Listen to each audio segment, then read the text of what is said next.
ಖಾಲಿ ಪ್ಲಾಟ್ ಇರೋದ್ರಿಂದ ನಮ್ಮ ಜನ ಕಸ ತಂದು ಹಾಕ್ತಾಯಿದ್ರು. ಆ ಕೊಳಚೆಯಿಂದ ವಾಸನೆ, ದುರ್ವಾಸನೆ ಜೊತೆಗೆ ರೋಗಗಳು ಹರಡ್ತಾ ಇತ್ತು.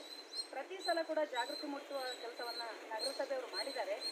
ಮತ್ತು ಈಗ ಹೊಸ ಪ್ರಯತ್ನವಾಗಿ ಇವತ್ತು ಈ ಕಸನೆಲ್ಲ ತೆಗೆದುಹಾಕಿ ರಂಗೋಲಿ ಹಾಕಿ ಬಣ್ಣವನ್ನು ತುಂಬಿ ಮತ್ತು ಒಂದು ಬೋರ್ಡನ್ನು ಕೂಡ ಅಳವಡಿಸಿದ್ದಾರೆ. ನಾವು ಇದು ಕಸ ಕ್ಲೀನ್ ಮಾಡೋ ಕೆಲಸ, ನಗರದ ಸ್ವಚ್ಛತೆ ಅನ್ನೋದು ಕೇವಲ ನಗರಸಭೆ ಕೆಲಸ ಅಲ್ಲ, ನಮ್ಮೆಲ್ಲರ ಕೆಲಸ ಆಗಿದೆ ಇದು. ಯಾಕೆಂದರೆ ನಮ್ಮ ಭಾರತ ಸಂವಿಧಾನದ 51A ವಿಧಿಯಲ್ಲಿ ಮೂಲಭೂತ ಕರ್ತವ್ಯಗಳು 11 ಮೂಲಭೂತ ಕರ್ತವ್ಯಗಳಿವೆ. ಅದರಲ್ಲಿ ನಗರದ ಪ್ರಜೆಯಾಗಿ ನಗರದ ಸ್ವಚ್ಛತೆಯನ್ನು ಕೇವಲ ನಮ್ಮ ಮನ ಸ್ವಚ್ಛತೆ ಅಲ್ಲದೆ ನಗರ ನಮ್ಮ ಸುತ್ತಮುತ್ತಲಿನ ವಾತಾವರಣವನ್ನು ಸ್ವಚ್ಛವಾಗಿಟ್ಟುಕೊಳ್ಳೋದು ನಮ್ಮೆಲ್ಲರ ಕರ್ತವ್ಯ. ಆ ನಿಟ್ಟಿನಲ್ಲಿ ಇವತ್ತು ನಗರಸಭೆ ಮಾಡುವಂಥ ಕಾರ್ಯ ಭಾಳ ಶ್ಲಾಘನೀಯ. ಅವರಿಗೆ ಕೃತಜ್ಞತೆ ಅಂತ ನಾವೆಲ್ಲರೂ ಕೈ ಜೋಡಿಸೋಣ. ಒಂದು ಕೈಯಿಂದ ಚಪ್ಪಾಳೆ ಆಗೋದಿಲ್ಲ ಯಾವತ್ತೂ. ನಾವು ಈ ದೇಶದ ಪ್ರಜೆಗಳಾಗಿ, ಹೆಮ್ಮೆಯ ಪ್ರಜೆಗಳಾಗಿ ಕೊನೆ ಪಕ್ಷ ನಮ್ಮ ಮೂಲಭೂತ ಕರ್ತವ್ಯವನ್ನು ನಾವು ನಿರ್ವಹಿಸೋಣ. ನಾನಂತೂ ನನ್ನ ಕರ್ತವ್ಯದಲ್ಲಿದ್ದೀನಿ.